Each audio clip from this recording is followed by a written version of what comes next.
एक सवाल जो अक्सर लोगों द्वारा पूछा जाता है, सर ससुराल की संपत्ति में बहू का अधिकार कब तक है और कितना है, या फिर ससुर की संपत्ति में क्या बहू को हक मिलेगा?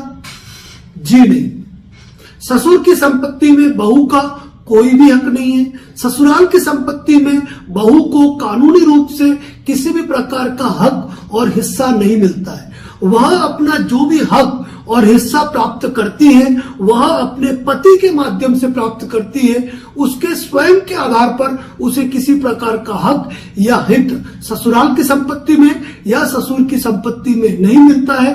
वह सारे अधिकार, सारे लाभ उसे अपने पति के माध्यम से ही प्राप्त होते हैं।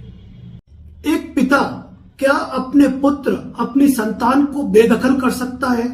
जी हाँ, प्रत्येक पिता को यह अधिकार है कि वह अपने संतान, अपने पुत्र, अपनी पुत्री को अपनी संपत्ति से बेदखल कर सकता है, बशर्ते कि वह संपत्ति उसके खुद की कमाई हुई हो, उसकी स्वअर्जित हो। वह अपने पुरखों की संपत्ति जो कि उसे विरासत में मिली है, उससे वह अपनी संतान को बेदखल नहीं कर सकता है। और दूसरी सबसे बड़ी बात, कई लोग ये समझ लेते हैं कि अखबार में विज्ञापन दे देने से कोई व्यक्ति बेदखल हो जाता है, तो ऐसा नहीं है। बेदखल करने की अपनी एक कानूनी प्रक्रिया है। चूंकि अखबार में विज्ञापन देना एक प्रथम चरण है, और उस प्रथम चरण के बाद यदि पिता वास्तव में अपनी संतान को बेदखल करना चाहता है तो उसे संबंधित सिविल न्यायालय के अंदर कोर्ट में सूट फाइल करना होगा, पिटीशन फाइल करनी पड़ेगी, जिसकी ट्रायल चलेगी, और उस ट्रायल के आधार पर पिता अपनी स्वअर्जित संपत्ति, खुद की संपत्ति से अपने पुत्र को बेदखल कर सकता है और उस संपत्ति पर पुत्र का अधिकार नहीं रहेगा। हमारे फेसबुक फॉलोअर राहुल जी राठौड़ पूछते हैं कि सर यदि किसी महिला की बिना वसीयत किए मृत्यु हो जाती है तो उसकी संपत्ति पर किसका अधिकार रहेगा? ऐसी अवस्था में सबसे पहला अधिकार उसके पति और उसकी संतानों का रहेगा, जो समान अनुपात में बटेगा।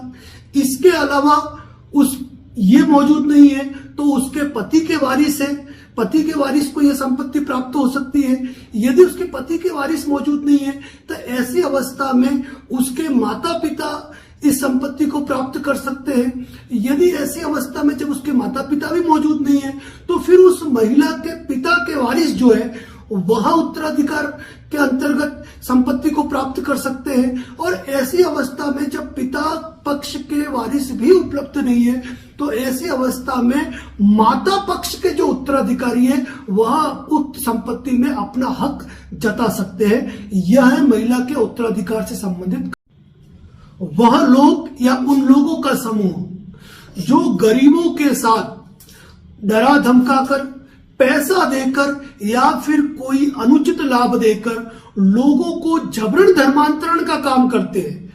उनके लिए एक बड़ी खबर है कि यूपी के, उत्तर प्रदेश के बलरामपुर में दोषी जमील को जबरन धर्मांतरण करवाने के मामले में 10 साल की जेल हुई और 5 लाख रुपए प्रतिकर देने का आदेश हुआ और 50,000 रुपए जुर्माना भरने की सजा सुनाई गई है।